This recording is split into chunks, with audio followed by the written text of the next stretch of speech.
strikeouts in a game. 20. Swung on and driven to deep left. And a hard. Number 8. Yankees win. Yankees win. Bernie Williams homers deep in the left field seat to lead off the 11th inning on a one-run finish. And the Yankees beat the Orioles 5-4 to win Game 1 of the American League Championship Series. Burn, baby, burn. He's done it again.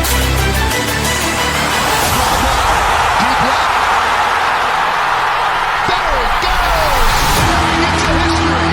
He's done it! He has done it! 62! Aaron Judge is the American League single-season home run leader. The AL King, case closed.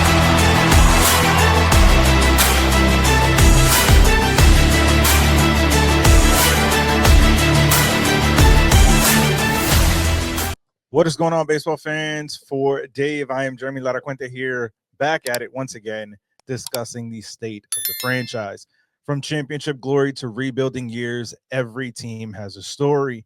And today, the story that we are discussing is that of the Tampa Bay Rays. And we're honored to bring on our guest, Roman Rodriguez. Hey, boys, how's it going? Thank you very much for having me. I'm looking forward to talking some shop, and I just want you to know that I was able to survive the intro with the Yankees clips, and I'm okay. My wife asked if I was okay. I'm okay. Well, there was one Red Sox clip in there. Jeremy was like, I want Burn, baby, burn. I'm like, okay, well, we'll throw that one in. Of course, you got to have 62 in there. I mean, how could you not? We could have done you a favor and inserted Blake Snell getting taken out by Kevin Cash. That would work better for you. We could do that, or we could talk about Mike Brasso. Hitting the home run off of that guy. Who was playing for your guys. What was his name? Chapman or something? It's not important. We don't want to talk about him. Oh, okay, no problem. Sorry, we'll just go get CC. Hey, no problem. That's A-okay. Go ahead and get CC. If you want, Dan Johnson will go ahead and hit Wade after you guys were up 7-0. That was great. Game 162. It means a lot to me. Just saying. Damn. Boys, thank you for having me sincerely. More heavy punches than the Astros guys. Damn. Well, we're interdivision rivals, man. It's like we're brothers. I gotta flick your ear and steal your car and maybe your girlfriend, and just saying. Well, as you can see, it's going to be a fun episode here with some banter from the AL East for sure. So, Roman, we want to thank you for joining us. We want to take a look at kind of gut reaction feelings on the 2024 campaign for the Tampa Bay Rays. So what are your thoughts on last season? Last season was extremely frustrating. It was extremely frustrating because of the injuries that really came about. It was very frustrating because the Rays hit 211 with runners in scoring position. 211. They had the second least runs scored in all the major leagues. The one team that was a little bit worse than us was a team called the White Sox. Okay, and we got swept by the White Sox. You want to talk about a guy that wasn't happy that year? Right here, we got swept by the White Sox early on in Comiskey. I think they were like 0-19, and of course we got swept. So it was that was symbolic of the season. Really, just a lot of injuries. I know I'm in good company when I'm talking injuries with you guys, except our guys only made 750,000. Typically, your guys just a little bit more. It was very frustrating. But you know what? We made 5 straight playoff appearances before then, so it was one of those things where they still got it out. We still came close to hitting 500 near the end, 80 and 82, despite all the annoyances and things to that accordance. And I'm really hoping that the acquisitions that hopefully we'll touch on will make an impact, and I think that they might. But that's the joy of baseball, and it gives us something to talk about, right, boys?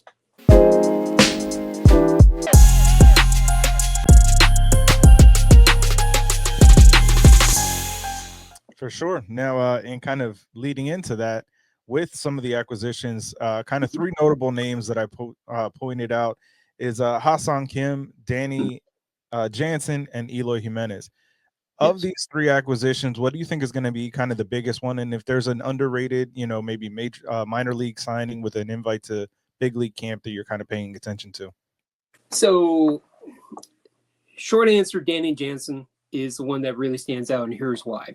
Because with all our flaws, the Rays still managed to have 80 and 82, and this is with having Alex Jackson as our right-handed hitting. Nothing personal, Alex Jansen. I'm sure that he's a nice guy. He was a good framer, but offensively, he was horrendous. He was absolutely horrendous.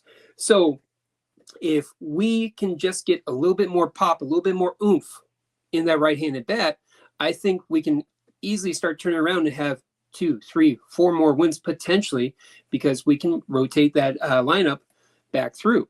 And he has some pop, so on and so forth. So Danny Jansen's the guy that stands out to me. Ha-Seong Kim, I'm not too inspired by him, to be frank with you. He's a little bit better offensively than Taylor Walls. He's a very good defensive shortstop, fantastic, but he's coming off of, yes, an injury-ridden season. How will he recover? I don't know. But Ha-Seong Kim, he looks pretty redundant to Taylor Walls to a degree, and he's really just a stopgap for Carson Williams, which Carson Williams is basically a poor man's Blade Almas, in my opinion. But we can talk more about that coming up. So, short answer, Danny Jansen. Eloy Jimenez, he's not looking good so far in spring training. He looks like a guy who will be in the minors at some point, whether it's for the Rays or for another team. He just looks slow on the fastball. He really didn't strike fear in my heart like he was when he first came up with the White Sox, when he was traded from the Cubs. Last year was a hard year for him. I saw him a little bit when he was for the Orioles. So when Eloy Jimenez came in, I was kind of like, oh man, if we can get something out of him, that was great. But no, I think we got better options, whether it's Christopher Morel, whether it's Curtis Mead. I think there's some guys who possibly should deserve a shot before Eloy Jimenez. Nothing personal.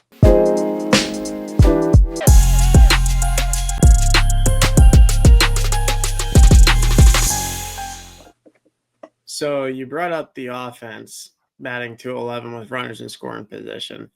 So I think that's definitely going to change for you guys this year, given the fact that you're playing at George Steinbrenner Field. You're outdoors. You don't got to mess with that catwalk, and you're playing in the same dimensions as Yankee Stadium.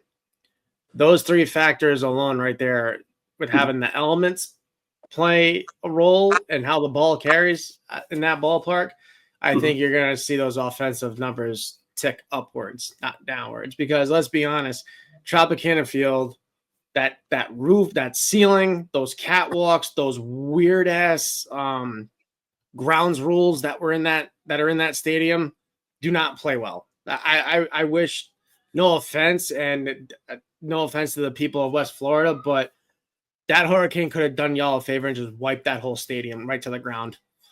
To be honest, because now you got to rebuild it, put a new roof on it just to knock it down to go to a new stadium in 2027. So that's my take on your offense from last year. Great takes. Definitely with the left-handed bats. I know it's all up and down social media and media itself, where the left-handed bats like Brandon Lau, Josh Lowe, who was injured a lot last season as well, Jonathan Aranda as well. Those left-handed bats are really looking forward to the opportunity playing 81 games in Steinbrenner Fields because some of the aforementioned. Not necessarily the catwalk. That was never brought up.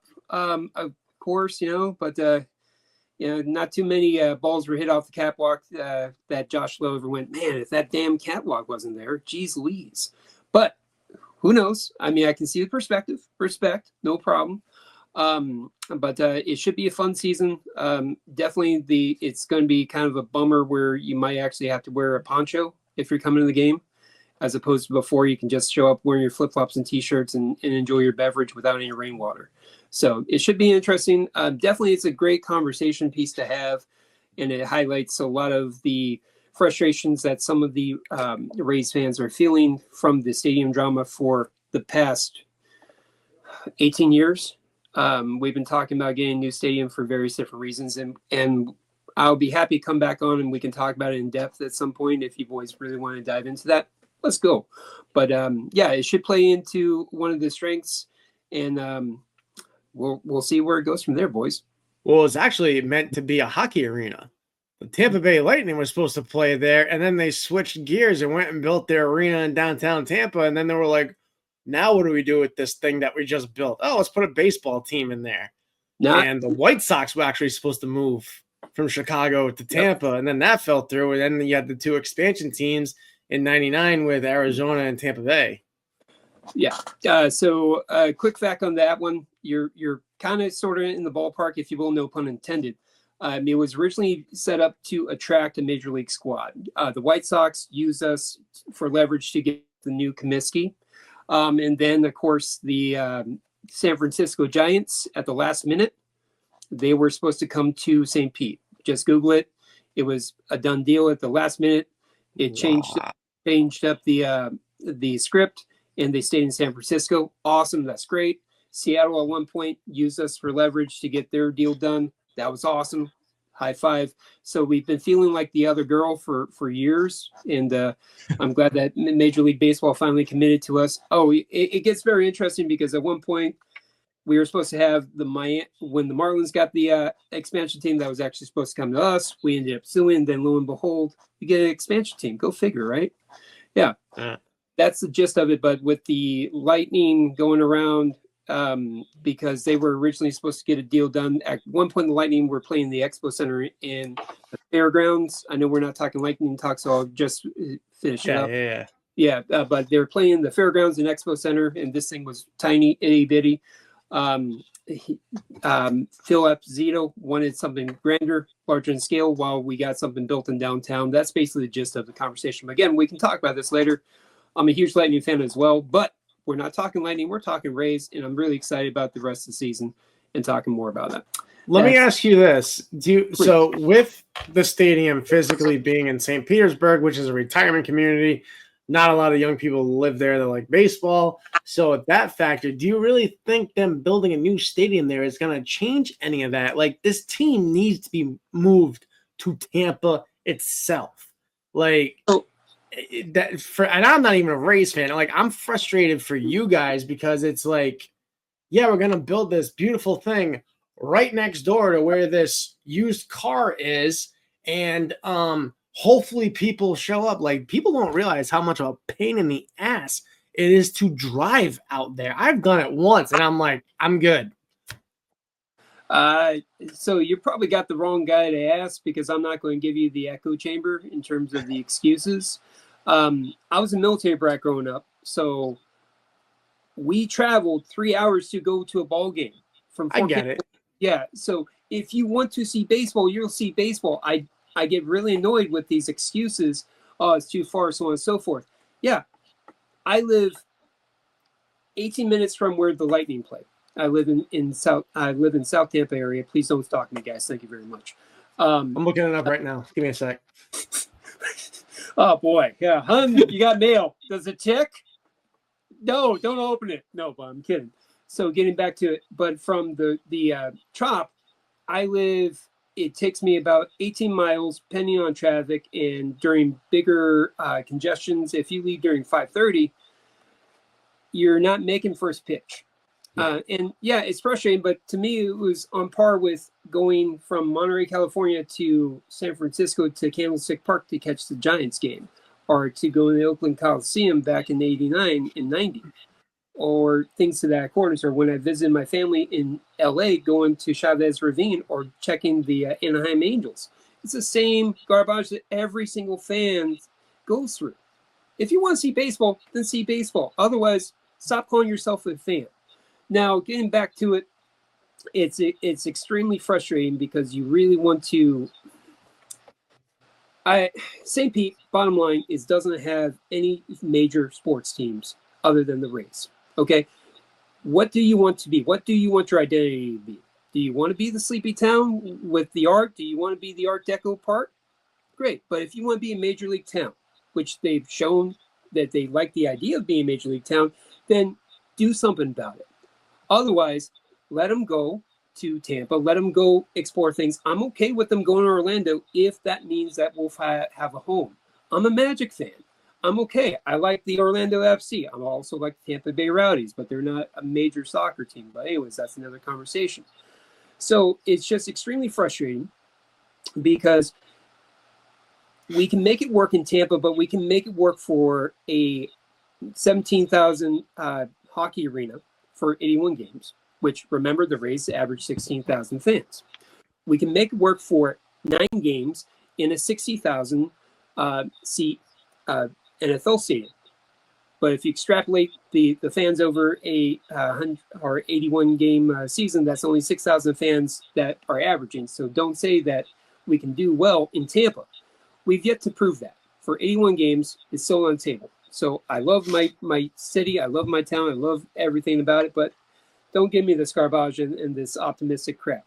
So getting back to it, what's the answer? I personally say if I were living in St. Pete, if I were part of the city council, let's get this done because this is the only thing that we have going for us. Let's give us a shiny pearl to point to give us in the conversation. So therefore we have our own identity. Let's get the All-Star games here. Let's attract people. We just got done with the St. Pete Grand Prix, okay, for Formula One. It was beautiful. If you guys get a chance to see it, it showed all around the St. Pete area, not Tampa. It shows St. Pete. Whenever there's a national televised game for NBC or ESPN or MLB Network, and they're talking about the Rays, they're usually showing parts of Tampa or maybe the beaches. But they don't show actually downtown in the heart of St. Pete. And that's a problem.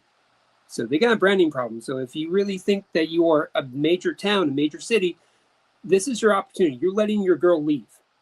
For what? Why? Sorry, boys.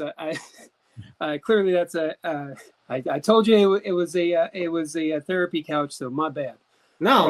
Like I honestly want to hear from a true Rays fan because all I see is the garbage online from the echo chamber. So I wanted it straight from the source. That's why I asked the question because to me it just seems like the ownership group is out of touch with the fan base completely. Well, in my opinion, just from everything that I've read. Well, you got an owner who, up until recently, he stayed in New York. He grew up a Mets fan. I feel that, in my opinion, and I've met Stu Sternberg. He is one of the most down-to-earth guys. You could talk to him, and he'll talk to you till the cows come home. He will take criticism. He'll listen to you. He won't give you the politician, oh, thank you very much. I appreciate that. Thank you very much. No, he will talk to you. I like him and I respect him. If he was my boss, I would work my tail off for him because he's transparent. He'll tell you when things stink. And that's annoying because, unfortunately, he happens to do that for my team. And he does do some things very well. And he, truth be told, he took what Vince Naimoli, the original owner of the Devil Rays, he took what was a losing franchise that wasn't going well, and he gave us an identity. And he made tough, shrewd moves. Him and his ownership group, invested when they could. They made the Trop for whatever you say against it. They really did put in paint, made it look pretty, aesthetically better. First time I went to the Trop, I thought I was watching soldiers play softball in a hangar. That's what it reminded me of, watching my dad's soldiers in a hangar playing softball. And he really made that spruce up to the point where you felt like you're in an outside venue in terms of with the paint jobs and with how the catwalks were set up and how they have this 360 where you can walk around. And the food is great. Nowadays, if I take my girl to get something at the Trop, we don't have to take antacid beforehand. It's a good meal. So little things like that. He embraced the Cuban community. You have a great Cuban sandwich. He embraced our Southern hospitality as well. He's not outside the box. So, yeah, there's annoying things about him, but, he's done a good job. I just wish that we could just figure this thing out and move on. And I feel that he's waiting for the bigger deal, in my opinion. I'm not in the room. I feel that he's playing both sides. This is something that we could talk about off the clock or maybe another time. But, yeah, there's some inside baseball, no pun intended, but in terms of where the site can be, there's a lot of talks and a lot of different pots that are in the pan, and you can hear my frustration. Sorry, boys. Without saying too much and sounding like I'm wearing a tin hat. So the bottom line is we need to have more of a direction. If we're going to leave, tell us we're going to leave. Or if you're going to leave, then tell us you're going to leave, and we'll enjoy the time that we're here. If not, then stop talking, Stewie. Invest. Let's do this. Come on. We got your back. We'll be there for you. Just for the love of Pete, just come on. Make a decision. Stop. Eesh. To be honest, I wasn't a fan of the possibility of the Montreal X-Rays, so I wasn't really a fan of that name. See, you and I are getting along swell. You and I have so much in common, babe. Just no, like you're talking about, you hang a banner in your stadium saying we're going to Montreal during the playoffs. What the hell are you doing, guy? But that's classic Stu there. That's classic Stu. Stu. We have great moments where it's like, man, we're starting playoffs. 2008, when we made the World Series, he goes, yeah, this is great. Too bad we can't get about 2,000 more fans to the games. That would be even better. But if we had that would make this World Series appearance, and I'm paraphrasing, that would make this World Series appearance so much sweeter. And he would constantly do that. And it's just, man. I was swinging down some water, and I saw that. I almost spit it out of my mouth. I was like, he did what? Oh, we're gonna play half our games in Montreal. I'm like, Jesus Christ! I'm like, what are we doing? To me, I don't think anyone actually thought that was a viable situation.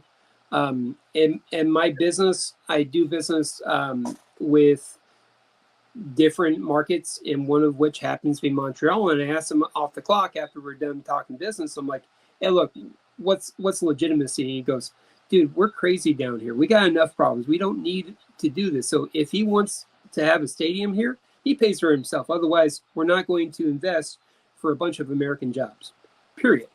And that was the conversation that he had from being a Montreal guy with the business aspect. So to me, that I don't think that it was ever an actual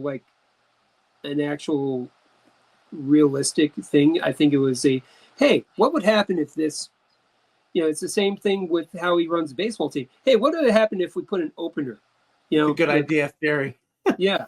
It's like, hey, what would happen, so on and so forth, and have that. What would happen if we have a relief pitcher play first base for a batter and then bring him back in?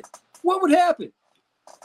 Yeah. That's just how he runs things, and it's annoying. Baseball failed in Montreal once. I don't see it being successful the second time around. So, and even when they were on the way out, they were playing half their games in San Juan, Puerto Rico, until they moved to DC. So, I mean, they should just abandon this whole thought that Montreal wants baseball. Montreal does not want baseball. And the strike in '94 totally killed baseball in Montreal, because that year it was supposed to be the Yankees and the Expos were on a collision course for the World Series that year. And that's the way that season should have ended. I remember. And there were fans at the Expos games in the early 2000s watching the Canadiens on their like portable televisions back then, because we didn't have smartphones. They could give a damn about baseball in Montreal. 100%. And that's where it was laughable, because you're talking about having an area that's the 13th best media market, Tampa Bay area, and taking half your games, putting it into Montreal. It just was not realistic at all. It's like, come on, if you just think about it, not as a fan, but as a business person, as an investor, that's a bad investment. I'm sorry. Don't mean go full Shark Tank on you, boys.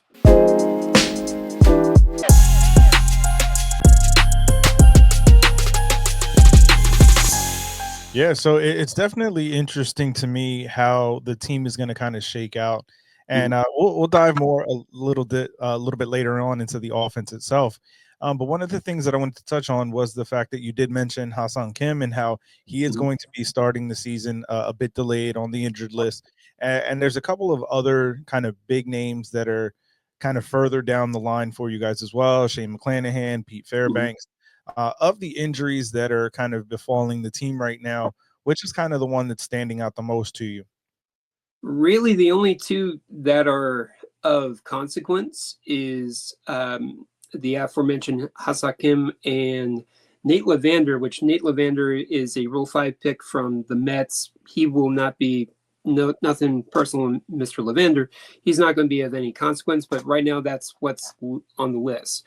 McClanahan's looking to start the season with the Rays. He's our opening day pitcher actually against the Rockies at Steinbrenner Field. Just saying. And Fairbanks, he has a hand injury, seems to be like every 6 to 8 weeks, it seems like. And he seems to be well. I know he pitched two games thus far in spring training. No, he only won, and he's doing well so far. So Ha-Seong Kim's the only one of consequence. And again, I was really thrown off by it, but I get it because he's slightly, in my opinion, he's a slightly better version of Taylor Walls, where he can give you more consistency in the offensive aspect, but not lose any of that defensive side. So Ha-Seong Kim, would be the way to go where I would identify him for an impact injury, boys.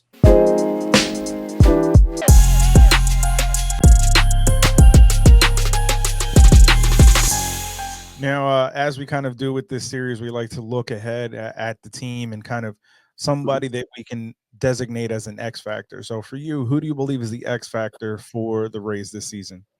I thought about that long and hard, man. The easy, sexy picks would be Junior Caminero, Danny Jansen. We already touched on that. You want to get a little abstract? We can say the X factor could be the aforementioned mini Yankee Stadium. But I'm going to throw a name out here for you. Chandler Simpson. Chandler Simpson is a Blazer, 80 grade on speed. He's a contact hitter. He won a batting championship playing for Georgia Tech. He won a batting championship playing in AA Montgomery.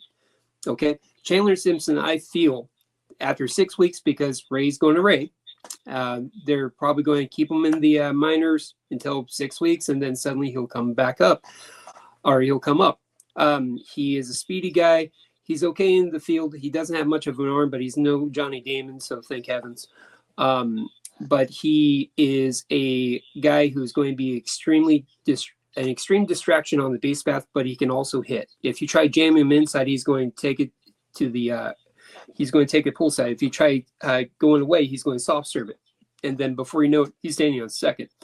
So he is, in my opinion, going to be the X factor. Yeah, I could go stereotypical and give you, of course, Caminero. I could give you Danny Jansen, but let's talk about my personal X factor, and that's some speed. Go ahead. Sorry, my friend. So I think, I was really fond of his arm watching him pitch last year. Taj Bradley. Okay. I think is going to have a really big impact. And, you saw flat. He's not exactly the sexiest name either, but Ben Rortvedt. I know he hasn't shown much of anything in spring training thus far, batting 128, but watching him play last year when given the opportunity, weird how that all works out when someone plays consistently, what happens? It's the craziest thing in the world. Why couldn't anyone else figure this out? So especially him being left-handed, given the opportunity to either win the starting job or split time with Jansen, matchups permitting, mind you, but watching him have his second full season in the major leagues, I think is definitely going to be a factor in this.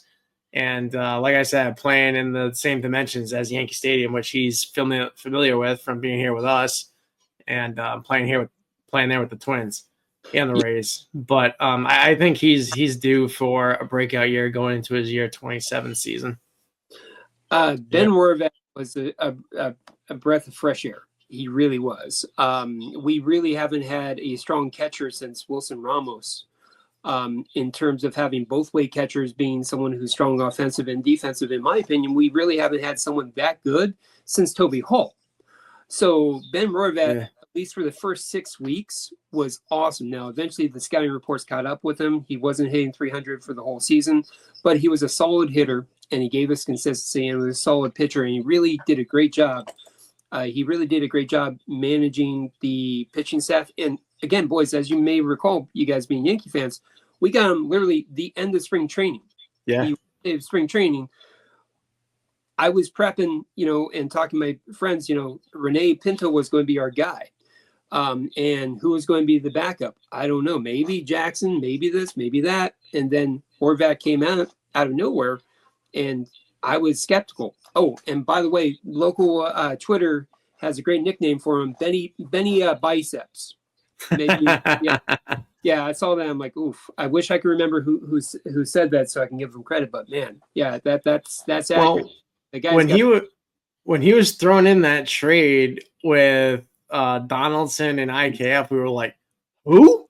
And then we were seeing videos of him lifting weights in the Twins gym, and this dude is just shredded. Yeah, absolutely shredded. He looked like a friggin' Russell Crowe in The Gladiator. I was like, this dude's abs are ridiculous, bro. And the reason why we traded him, we just didn't have a place for him. You had Austin Wells and you had Jose Trevino. Where are you going to put him? And then when we did bring him up, he either didn't hit or he kept pulling his tight obliques, probably from lifting too many weights. So those two issues, it was like, well, what are we going to do with this guy? He was too good to stay in Scranton, but not good enough to stay in the major leagues or healthy enough to even stay on the roster. So it was a no-brainer to ship him off. Hopefully he does well. But going back to his numbers from last year, he didn't do too bad. I mean, 112 games, 66 hits, 3 home runs, 13 doubles, 31 RBIs, 34 walks to 88 strikeouts, 1 stolen base, /228, 317, 303, and 620.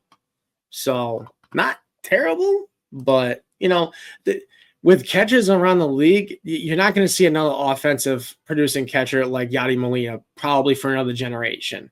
The league itself has a catching crisis to where either there's not enough talent at the position or not enough talent that can actually hit a ball. Like for me, for a catcher, if you can at least bat 250, hit 20 home runs, driving 60 to 70 RBIs, and keep guys off the base paths, and play good defense behind the plate, that's all I really want. That's all you really need. And you bat them 7, 8, or 9. You don't need a catcher to be a leadoff hitter. Dude, you're getting too needy. You're getting too greedy. Stop it. Sorry, I was used to watching Jorge Posada my entire childhood. My bad. Hey, I actually played catcher with him one time. That guy can throw because I live in Tampa. He lives in Tampa. Just saying. I bumped into him a couple times. He's a good guy. No disrespect. If he was a Ray, he would be a legend. But unfortunately, he played for you guys. So it is what it is. So, kind of sticking with the X Factor topic, there was a couple of guys that I had. Obviously, Junior Caminero is an easy answer, but to me, one of the guys that kind of stands out is your general manager, Eric Neander. He's constantly tinkering with the lineup. The Rays don't have the biggest payroll, so they are constantly having to be creative, and he's done a very good job of that. And so to me, looking at this season and kind of having to figure out who they are in these kind of different circumstances in, playing at Steinbrenner Field for the year, trying to figure out, who's going to be somebody that's going to be a part of the long-term future and how he goes about that. To me, he's going to kind of stand out to me as the X factor. I agree, and he's already starting to prep. If you take a look at the roster setup, they have a lot of arms that can be flexible. Guys that could start, Joe Boyle stands out. The guy that they got from the Springs deal to the Athletics. I know they're not the Oakland A's. I know they just want to be called Athletics, so there you go. Bam. The Nomads. Yeah. That's what I'm calling them, the Nomads. Hey, we're a George Steinbrenner Stadium away from being right there. So, hey, look, I'm not going to... but at least you're actually playing in the city in which you represent now. So there's that aspect. Well, that's why we call Tampa Bay. We try to be as big as possible because it's like... They play in St. Petersburg on the other side of the Courtney Campbell Causeway. My friend, who you talking to? I know. They should be called the St. Petersburg Rays then. St. Pete is over here. Tampa is right here. Like, they're not even geographically even anywhere near each other. Sure. As soon as you guys change it to the Bronx Yankees, we can do a deal. Why not? Just saying, boys. Just saying. Yeah, we won more championships than the Giants and the Dodgers when they were in New York. So there's that. What's a championship? Man, you almost had one. Hey, this close. But anyways. All right, I'll shut up. No. Please continue. I like putting my foot in my mouth. It's great.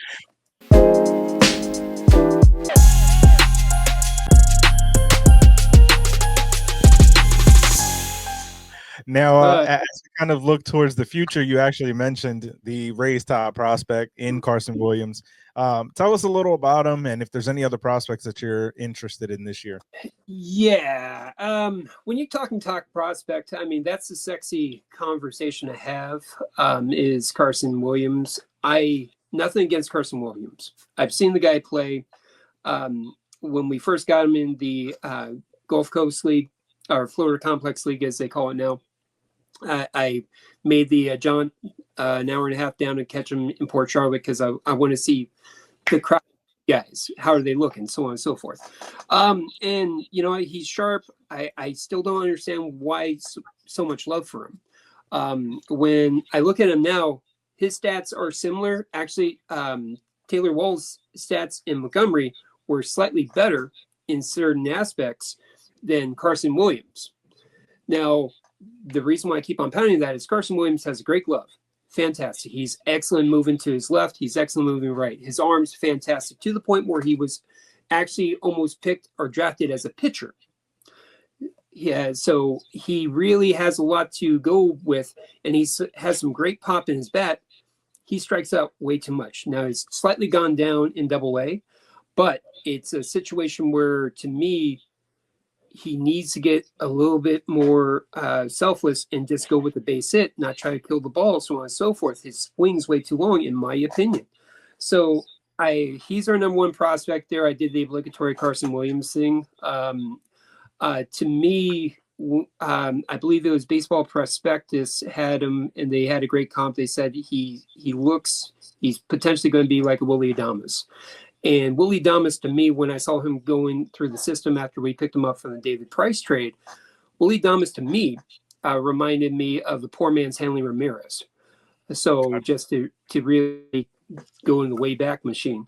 So is Carson Williams a poor man's Willy Adames, i.e. a poor man's Hanley Ramirez? You be the judge. The Rays system is stacked. It's kind of like going to Baskin Robbins. Which flavor do you want? Do you want a pitcher? Do you want a first baseman with upside? Do you want a contact guy that's basically a James Loney-esque type of hitter? I forgot his name. Oh, Trey Morgan. Thank you very much. I appreciate it. How do you want to go? Do you want to talk about a younger pitcher, Santiago Suarez, who is filthy? Do you want to talk about a Gary Gill-Hill? Me, personally, I want to talk about the trade that our GM made for Randy Rosarena to Seattle, where we picked up two guys that I really am falling in love with. And sorry, honey, don't yell at me. And that's Brody Hopkins and Aiden Smith. These guys really look good. Brody Hopkins, how he throws the ball, he has a nasty slider. He has a great delivery, really funky, really awesome. If he doesn't make it as a pitcher, man, he's going to be a heck of a bullpen arm. And Aiden Smith, he looks like a poor man's Mike Trout in terms of his stature, in terms of how he can move, so on and so forth. Now, I'm not saying that he is as dynamic as Trout. He has a lot of qualities. He's in the box, how he moves, how he goes through the ball. It really is somebody that I think you guys should watch. So Aiden Smith and Brody Hopkins are my two man crushes for now. Of course, I crush around. So, I'm not a player. I just crush a lot. So one thing I want to circle back to before we go any further, you said that Willy Adames is the poor man's Hanley Ramirez. So you're not wrong in terms of overall numbers, but this is pulled from Baseball Reference. So With this is comparing Hanley Ramirez's entire career from let's see, what's it saying here? From 2005 through 19, so years 21 through 35. Willy Adames has only played 6 years, and he's going into his 6th year in the league. So if you look at these numbers, he's not that far off from Hanley. And, if Adames can stay out of half the legal problems that Ramirez got into with getting arrested for trafficking drugs on the Mass Pike when he was in Boston, I think he surpasses Hanley Ramirez as far as numbers go. I think he's actually better than Hanley Ramirez. See, all I was basing that off of was with the sniff check, watching him play, like how he loaded up and things like that and how he played defense. It just reminded me of Hanley Ramirez, because you got to remember, I've been in Tampa for 30 plus years. So I saw the Marlins before the Rays were a thing. So I had a lot of investment into the Marlins to a degree.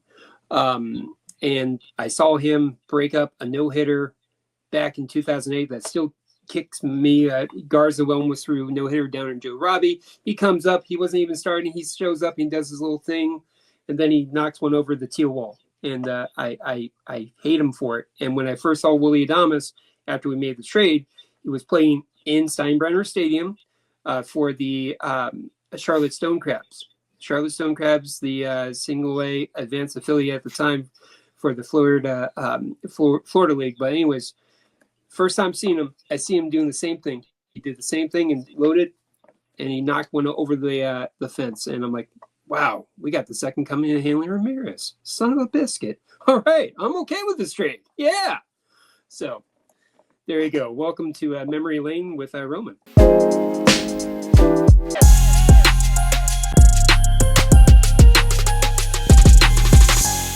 Thanks for having me. Why did they trade him? Willy Adames? Mm-hmm. You want my opinion, or you want my do you want I kind of know why they did it. They had Wander Franco waiting in the wings. It was money. Yeah, too. Well, it had to do with the position, and also you got to remember it was he wasn't even being sold at a high position, because he was complaining left and right, in my opinion, about playing the chop. He couldn't see the ball in the chop. He was saying how he was having trouble seeing, so on and so forth. At one point, he put these Oakleys, the clear Oakleys, on to switch with the glare. And to be fair with you, Willy Adames was a better version, in my opinion, of Johnny Gomes, where he was a cheerleader. He was a great cheerleader, and continually, going rah rah rah. But when you needed him most to make an impact, he wasn't always there. And it was very frustrating. And especially if you look at where we failed in my opinion, in 2020 against the Dodgers. We had them 2-2, two games apiece. We just came off of the great, wonderful Phillips hit, so on and so forth. Everything was going our way. And it's not just Willy Adames. It's not all on him. It's other guys. But it's like, dude, if you're as great as you act, this is where you step up. You weren't in the trop. You were, so little things like that. And I wish him the best. Everyone who's really gagas for him. I'm not really that big of a Willy Adames fan. I'm glad that he was able to get his bag in San Francisco. More power to him. High five, sweet. But in terms of is he a top 5 shortstop right now? I'm asking. Not for me. Yeah. Top 10, not top 5. Top 10, maybe. In terms of, but anyways, to digress, that's why he got traded, because he wants the bag. That's great, but the Rays have shown they have no problem at least offering that bag to you if you come to the table. I mean, we offered the bag to Judge back in the day. I don't know if you know this. We offered him a pretty nice contract. He came out, and I'm glad that he came out, so that got a couple people off my neck. Yo, the Rays never spend money. We offer.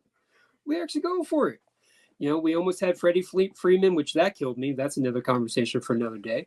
DJ LeMahieu also. He's another guy who is iffy. Eric Kratz had a nice piece on his podcast with the boys talking about how some of the Yankees guys actually were given really nice contracts, but they had questions whether or not the validity of the team moving forward. They wanted more guarantees on the direction. So, was he talking about DJ? Was he talking about Judge? You be the judge, no pun intended. But that's a situation where it's very frustrating with going back to Adames. A lot of potential. You can see it at times, but the Rays are full with guys who had great potential moments like Rosarena, who you could see greatness there briefly, and for whatever reason they never achieved it. So I wish. He's a good guy. Don't get me wrong. He's a good dude. Sincerely, I liked him. It's just he was glorified, in my opinion, like Johnny Gomes or Hisak Choi, or so on and so forth, or Jimon Choi. Sorry, great cheerleaders, rah guys. But every so often they might have a good elite moment. But in terms of being consistent, it's frustrating. So, I mean, for the Rays, if they were able to lure like a Judge or a Freeman there, that at least is the anchor that you need to bring other key / star players in, because you got to start somewhere. You got to bring in some kind of key piece to make people want to go there and play. You know what I mean? And that's part of the problem. That's the problem with every small market team. The Pirates, the Diamondbacks, the Royals, the Reds, so on and so forth. That's the biggest problem is recruitment. If you can't get a big name to like commit to a process and go there and play, you're not going to go anywhere. You're going to have to do it all internally with prospects, like the Cardinals did back in 2006. 24 of the 25 guys on that roster were all homegrown. Mm-hmm. Absolutely. And that's been a problem. And the Friedman thing, we could talk about it another time, just because he, in my opinion, he jerked us around. He jerked us around. The Rays. No, it's not all about you guys. You brought me on your podcast. So we're talking about the Rays, boys. No. I completely open to that. But he jerked us around. I think the Rays thought that they had him. They didn't go for other guys. Rizzo, a guy with Florida ties. They didn't go for him. They were really focused on Freeman, and they ended up having to go with Choi. Now, if you insert Freeman in 2019, to the Rays lineup, they still went toe-to-toe with the Astros during that time period. You put Freeman in that lineup, it's completely different. We're probably potentially talking about a World Series, back-to-back World Series. But again, shoulda, woulda, coulda. At the end of the day, it doesn't matter. But it's just one of those interesting fodder pieces to get me to really stew on while I'm on the podcast talking about the future of the Rays. So you're welcome. Yeah, no, definitely an interesting, potential as far as trying to see about luring guys to play for the Rays, especially with the new ballpark a few years away. It's definitely going to be interesting to see how the team kind of operates these next coming couple of seasons. It's hard to hate the way that upper management is running the team, because at the end of the day, since 2008, the Rays are the third best team record-wise in all the major leagues, period. Since 2020, they're the fourth best team. Despite all the things, despite all the jokes about the stadium, the payroll, this and that, yada, yada, they are still winners, period. And that's very frustrating, because you can see that, but it's not sexy. Basically, in my opinion, the Rays are that jazz band who has a lot of great songs, but you can't tell them a single hit. It's like, well, where's your hit? But no, they're doing well. They're selling albums. They're successful. Yeah, but I can't tell you a single song that they produce. Whereas you put Three Dogs Night, and we can talk about 8 songs back to back to back. Google it, kids. If you don't know who they are, you're welcome. Just saying. So, anyways, that's another conversation. Again, I can go on a rant. I don't know if you know. It all started with Joe Madden. Yeah. Joe Madden brought that swag and let the guys be themselves. He's the one that brought a winning culture to Tampa Bay. Like, for me, I grew up in Rhode Island my entire life until I moved to Florida 5 years ago. And watching them take the Red Sox out in 2008 was like the best thing ever. Minus the fact that there were 2 guys from Rhode Island, from my home city, on that team, Danny Wheeler and Rocco Baldelli. The Woonsocket Rocket, baby. Yep. Rocco and Danny Wheeler. Yeah. Watching it, like the whole city was just like World Series great. Like they wanted Tampa to win, and everyone was mostly Red Sox fans. But it was crazy to see what the chaos was that came through, and they probably would have won that World Series had Major League Baseball not suspended that freaking game because of the rain and throw the momentum off. So I guess that could be another conversation for another time. But yeah. Joe Madden, in my opinion, was the linchpin in bringing a winning culture to that organization. Yeah. Once upon a time, I had a blog that's no longer available because I couldn't pay for the website. Go figure. But I went on this whole detailed log about the 2008 World Series and all the fun stuff that involved. So yeah, you're singing my song, my friend, and I can harmonize with you absolutely. But that's another conversation for another day because that has nothing to do with the 2025 Rays. But maybe another day, if you're looking for a filler piece, you can have me on. And I'll talk stadium. I'll talk whatever you want to talk about. We can totally go. Have all five of us Rays fans will really enjoy that conversation. Sincerely, I'm kidding. Well, at least you got a smaller stadium now to house your 500 fans that show up to a game. At least they'll make it look like a sellout all season long. They're going to be able to draw a little better. I know, right? Imagine that. You don't have the whole upper deck completely tarped off anymore. Again, that's another conversation that I'd like to go into. But at the end of the day, and that's what always drove me nuts, is the Rays don't have any fans. And I've gotten into many arguments on Twitter, now X, over people that would pop off. I'm like, since when there's 1.3 million people, nobody. They average 16 million. Yeah, but you're not the Yankees. Yeah, you're absolutely correct. We're not. But we haven't had 120 years, 110 years to establish ourselves. You're talking 30 years, so on and so forth. So, again, that's a rant. Man. One of the other things about Tampa that's often overlooked is the fact that they do very well in TV numbers. The TV ratings for both the Rays and for the Marlins are very high, but people don't want to go to the ballparks. So it's going to be interesting to see how that translates to, an outdoor park at Steinbrenner Field. I can't stand their announcers to say. I want to throw myself off my roof every time I hear Drew Stats and Brian Anderson talk. Dwayne Stats, whatever his name is, gift. Okay, he's a gift. No. Okay. And Brian Anderson, John Sterling is a gift, sir. Oh no, he is not. Oh, now we gonna fight. Oh, now we gonna fight. Let's go. Hey, don't worry. Come on, let's go. No. John Sterling reminds me of that very pompous old guy who knows everything about everything and has all the cute little quips. He's been around baseball for 100 years. Yeah, I think he's earned that right. Yeah, Vince Scully. I can listen to him all day. Bob Uecker, God bless him. I can listen to him all day. I'm not mentioning somebody for a reason. Nah, Sterling is right there with him. I respect the boundaries, boys. Don't get me wrong. And Dwayne Stats used to be one of yours, okay? He was a Yankees commentator. So Dwayne Stats, if you guys ever watched the movie Semi-Pro, okay, with Will Ferrell, okay? Mm-hmm.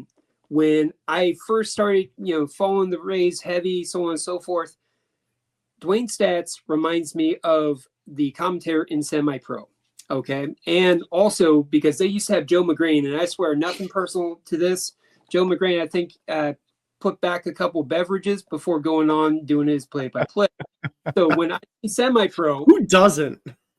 Well, no. If you can just go on YouTube, because during the pandemic, I went through every single Rays game that was on YouTube because I was missing baseball so much. Yeah, I was hard up, boys. I did the same. I was even watching the KBO at 4:00 in the morning. Oh, so was I. Yeah. I was a huge Dinos fan. I love me some Wiz. Let's go Wiz. Yeah. My wife was wondering what was going on. I was like, yeah, Wiz, let's go. Yeah, she's still with me. God bless her. But no, getting back to it, Dwayne Stats, I love him. I like the way he is. When I'm not listening to the Rays broadcast and I'm listening to somebody else, I feel like I'm cheating. It's like, oof, oh, this is bad. Like, yeah, they're giving me what I want, but it's not the same. I feel bad. But anyways, that's another conversation for another day. But sincerely, let's have a beverage. You're in Florida. Let's have a beverage, everybody. Come on, if you're listening to this. Yeah, Dwayne who? Yep. Dwayne Stats. Okay, you're welcome. Google it. You can see a picture of him with his awesome fro. Nothing like a white guy with a fro and a mustache. Just saying.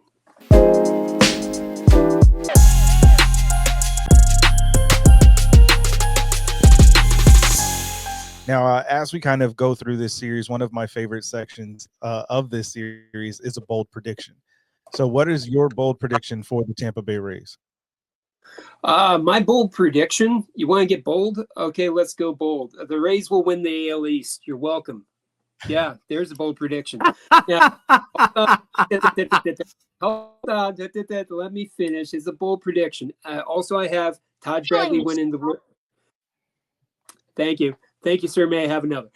Todd Bradley winning Cy Young, and Josh Lowe winning comeback player of the year. Those are my bold predictions. Now, do I really think of them as that? We'll probably go to that more in a little bit, but that's a bold prediction. Yeah, a lot of things would have to go right, but maybe it's not as crazy as you think. Just saying. So my bold prediction, I don't feel is all that bold. I think Yandy Diaz gets traded this year. I think that It's going to be a guy that is going to be a hot commodity, and I think Tampa's going to take advantage of that. I got something to add on to that with Curtis Mead, because he's really coming on. He put on some weight, so on and so forth. Curtis Mead, see, the way the Rays like to make trades is they usually already have pinned who they're going to replace them with. So they already know generally who you're going to be the replacement. So Curtis Mead, if he continues to do this part, if he can just play decent defense and also around 260, 270, he doesn't have to hit Yandy's 310, but he has more pop. Bye, Yandy. Love you to death. Cubano. I love you. Gracias por todo. Thank you for everything. But, let's see if we can add on. Now, that's another thing about with the guys trading, because you got to remember the Rays aren't the Yankees. They're not the Red Sox. And they continue to finish in the 20s, 20th place, and they're not getting high-end draft picks. So they have to get creative. So how can you get higher-end draft picks?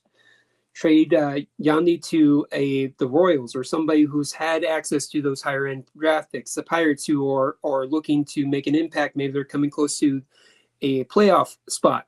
So they pick up Diaz, and they gave us two of their guys that they have, maybe in the second and third round, who are probably 14 or 10 in their prospect list. They jump onto us, they develop, and now here you go. The cycle continues. You want to have some fun? Look up the Delman Young trade tree. You're welcome. Well, that's a fun, fun thing to go down. Yeah. That's a fun rabbit hole. Oh man, that's absolutely just in terms of, and he's still going. It's like, God bless him. Thank you, Delman Young. And I met him. He was a good guy. All things considered, he was a good guy. Very personal. He was fish out of water when I met him. He was going to the mall, and he was just happy someone knew him. And I'm like, Delman Young, what's up? And he's like, hey, what's going on? And I'm like, hey, yeah. So I was like a squirrel in a tree, just found, something really good in the tree without sounding weird. So anyways, moving on. But no, it should be very interesting. It should be very interesting. And I believe Yandy Diaz, if Mead proves himself, he'll be gone. But if not, who's a right-hand bat that can be serviceable? Because they don't like to do that. They don't like to have that gap so exposed. Jonathan Aranda will step in for his left-handed bats, but who's going to do the right? You got Trey Morgan, who's going to be a lefty. You got Xavier Isaac, who's another lefty. They don't have a righty. Maybe Dominic Keegan, but he's still being tested with the catcher bit. So it's hard to say. Sorry, man. Don't mean to go crazy on that one, boy. Absolutely.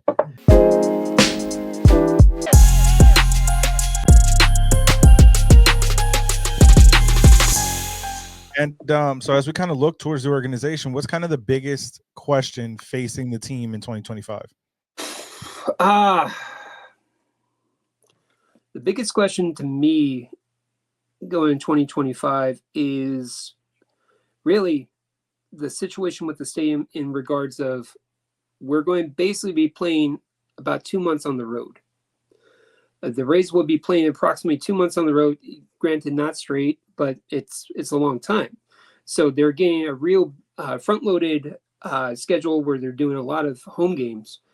If they continue to play well at home like they had been in the past, granted that's at the Dome, absolutely understood. But if they play well, you could be looking at a team before this starts who might be 25 games over 500, and then they go onto the road. And now it could be a situation where they could really hit some, have lack of traction. So that to me is the biggest question. How will the team revolve around the road? Other things, will the 211 batting average with running scoring position, is that resolved? Are we looking the same? What if we have more injuries? Do we have guys that will step in? We don't have another star prospect that's just waiting. There's a couple guys that are a little bit further down, but we don't have another Taj Bradley who's just waiting. Those are questions that Ian Seymour and Joe Rock are the big prospects, and those guys are in my opinion, replacements for Ryan Yarbrough in terms of what he can produce. So those are concerns, but the road schedule is the main concern to me, boys. And I'm interested to see what your takes on from an outside perspective, because I'm drinking the Kool-Aid clearly. So my bold predictions for the Rays, I think they get one of the last 2 wild card spots. I think the Red Sox take the first one with the firepower that they've acquired in the offseason. Okay. And I think it's going to be a toss-up between 3 teams, the Rays, the Angels, and the Athletics for the second and third wild card spots, just because of the A's not playing in that cavernous, god-awful Coliseum this year, and the fact that they picked up Luis Severino, and what he brings when healthy, and then also with the Angels acquiring Travis d'Arnaud, Yusei Kikuchi, and a few others, and a healthy Mike Trout. So I realistically think it's a 3-team race for 2 wildcard slots in the American League. I respect that. I don't think that's bold to me. That seems pretty logical, but that's just where I'm from. But yeah, I can get behind that, and I completely agree on the Oakland Coliseum. You can see what it once was, but it's like hanging out with a TV star back in the 70s who's done way too much plastic surgery. Yeah. And you look like a cat. And it's like, you could see how they used to be very awesome and attractive, but they just, unfortunately just the cheeks, the lips. Yeah. And not to get too off topic, but the Athletics, they had the highest winning percentage in the second half of last year going into the offseason when they brought up all their young studs. So I don't think it's out of the conversation to talk about them making the playoffs next year, or potentially putting themselves in a position to go to the playoffs. Unfortunately, I got an East Coast bias. Even though I got ties to the West Coast family-wise, I got an East Coast bias. So sometimes I tend to get stuck in my own ways and realize, oh yeah, there is really good baseball being played on the West Coast. So Mariners fans, I'm sorry. Padres fans, I'm sorry. Dodgers, no, I'm not sorry. But yeah. But anyways, moving on.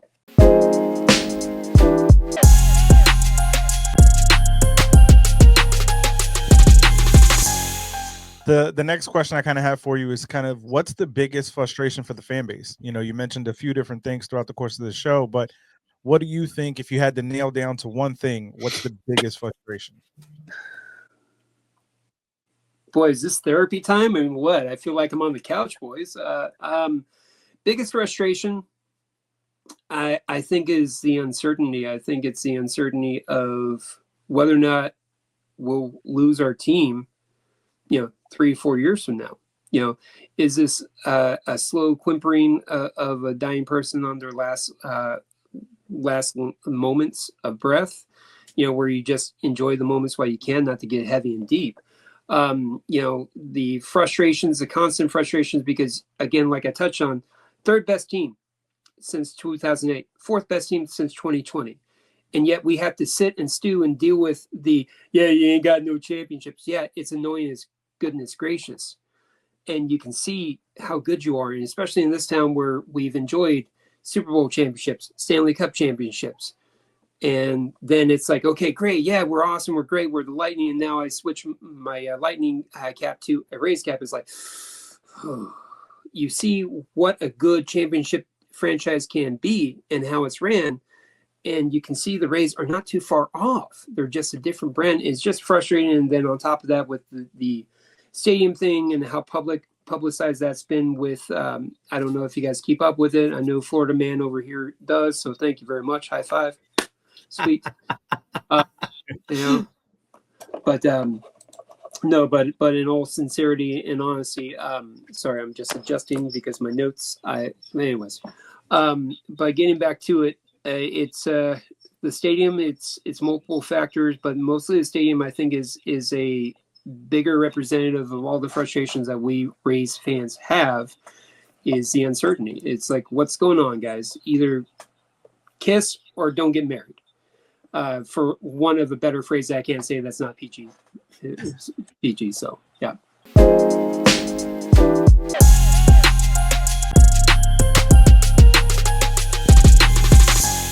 Now, as we kind of bring it back towards the 2025 Rays team, how would you grade out the offense? 2025. So I'm going to give it a kind of like Saturday report, where I'll give you a currently 50 and then maybe 80 potential, right? If you will. So the offense currently, C. Potential A, where I'm coming from is this. Is if the pieces fall into place, because they did have a lot of injuries last year with Josh Lowe, Aranda. They had no left-handed bats. Austin Shenton was put into situations and he hadn't played, and he was put in clutch situations to pick up the runs. And poor guy, he was still finding his own cleats. So if everything works out, you have a potential, especially in that stadium, with the shorter porch and the left-handed bats. And a full year of Junior Caminero can be very strong. And if we bring up a guy like Chandler Simpson, Morel, if somehow he just gets about 220, 230 and hits about maybe 25 bombs, completely different. So, and Danny Jansen. So the offense, I feel, it has potential for an A. Don't laugh. Everybody, come on, get out of your system. You're welcome. But currently C, but where they'll be middle of the road. They'll have some good days, some bad days, but they have potential to take off. They do have the pieces to be very, very, very annoying. And the way that they platoon people, they're a hard matchup. And they got the guys, I feel.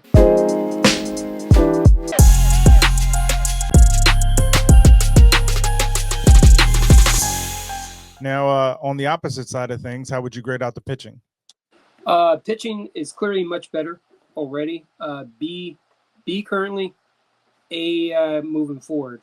The reason why I stopped from being A is McClanahan's coming off of Tommy John surgery.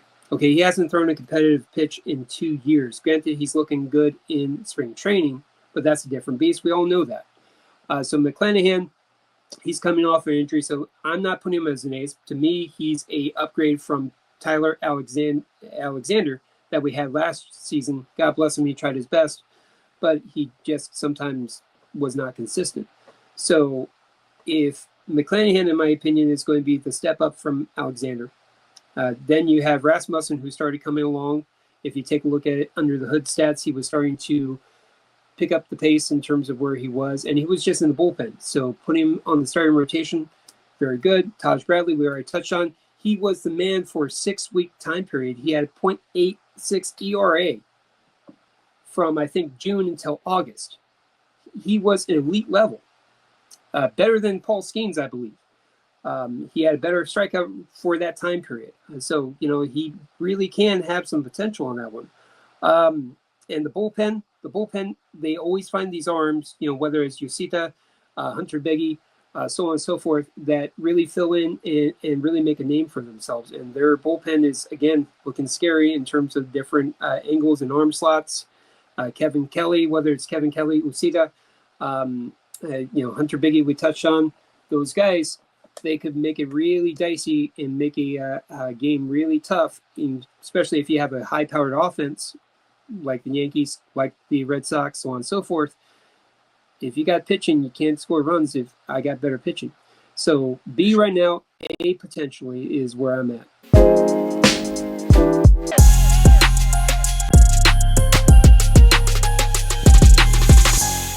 Now, as we kind of look through the next section here, the divisional ranking predictions. So Pacoda has and Fangraph have you at the 4th place spot in the division. Pacoda has the Rays winning 82 games and Fangraphs has them winning 83. So for your take, how do you feel the Rays will do in the division, and what does that win total look like? Well, the thing that I love about Pacoda is they're consistent. For the 17 plus years that the Rays have been really competitive, I think Pacoda has only had the Rays being actually like winning the division, I think 3 out of those 17 years. And usually wherever they have them, the Rays are usually at 4th or 5th place team. So Pacoda and a lot of these other predictions typically do not like looking good, by the way, buddy. Pacoda really doesn't tend to like the Rays for whatever reason.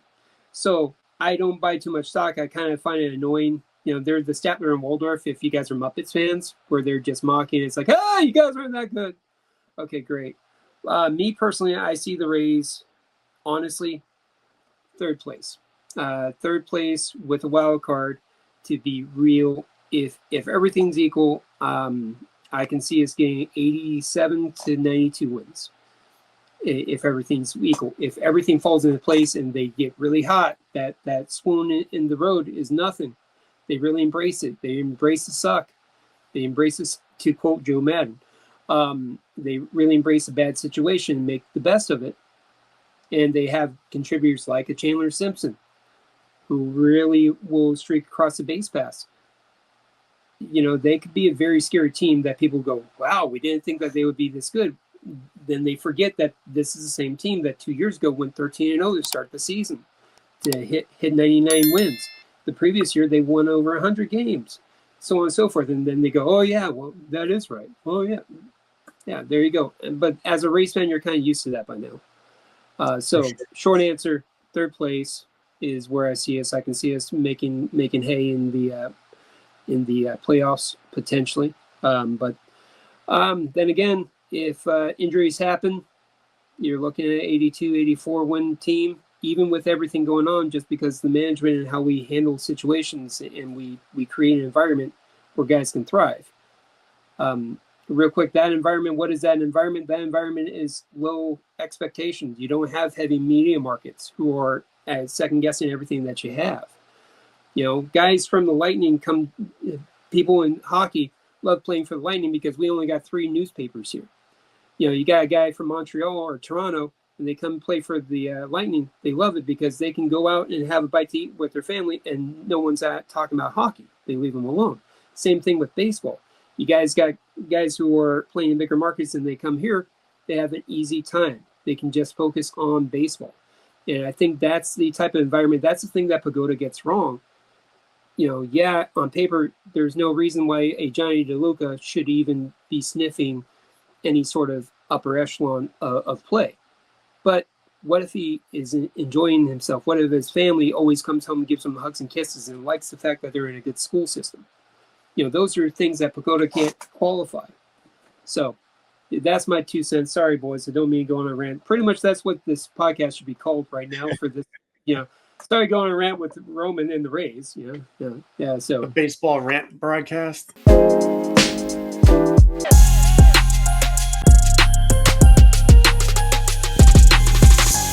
Now, as we kind of bring this to a close, using the title of this series, where do you think the state of the franchise is for the Tampa Bay Rays? The state of the franchise of Tampa Bay Rays is open. And I mean that metaphorically because no more stadium. The roof literally was blown off of the expectations for the Rays in 2025. And it's an open possibility to what they can make of it. And I feel that they have the wherewithal, they have the character. I feel that they have the management and they got the focus and the poise to make more of it. But like with anything, it's what you do with it. It's the opportunity in front of you. This is an open opportunity. Are you going to make excuses? Are you going to take advantage of it and rise? For sure. Where we're from with the hurricanes, when we had flooding in the streets, things to that accordance, we didn't make excuses. We did something about it. And that is Tampa Bay right there, in my opinion. Yeah, we got old people. Yeah, God bless them with great stories and great nostalgia. But we also have good wherewithal and good character, and we come from good bases. So, anyway, sorry, going on a rant. Definitely an awesome conversation as we've been able to see throughout this whole broadcast here. And we want to thank you, Roman, for jumping on with us. let everybody know where they can get more content from you and more Rays conversation. Yeah, well, as soon as your buddy gave me that envelope with the compromising photos, I had to say yes, sincerely. But no, I am currently involved with a movie podcast. I know nothing says baseball like a movie podcast, but Cinemadness Podcast, be certain to check us out. Of course, we're on all the usual places that you can get podcasts. And also, I play around on Facebook. I'm a part of a meme group, of course, Baseball Renegades. I do a lot of memes there for hockey and baseball. So if you see a pro Ray meme on Facebook, that's probably somebody either I know or maybe I did it, hypothetically speaking. If it's good, then I did it. If it's not good, then no, I didn't do it. But that's what's going on. And always be on the lookout. Follow me on Twitter. I'll probably force my way back into I've been flirting with doing a blog again because apparently I have opinions that are worth noting and not wasting 2 hours plus on an hour podcast talking about rants and things like that. So, but gentlemen, thank you very much for having me on. It's a pleasure. Please let me know if I can ever get involved and help out throughout the season. But best of luck for the Yankees. Doing the one thing you said you weren't gonna do. Wow. I said it. Oh, I almost believed it too. I think he's a closet Yankees fan, Jay. I don't know. It's kind of close right now. Yeah. But for sure, thank you, Roman, for joining us here on the broadcast. As always, if you are checking us out here on the YouTube side, we have our link tree in the description below that has all the pertinence with our merch store, sponsor links, and we have our new affiliate partnership with Topps. So make sure if you're a sports card collector that you check out our link in our link tree. It definitely helps the channel as we continue to build and grow.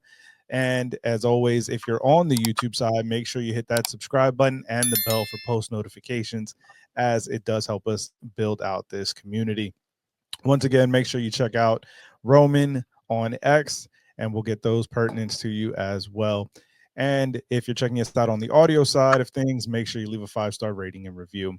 So once again, for Dave, I am Jeremy, and we want to thank you for joining us, and we'll catch you on the next one. Peace.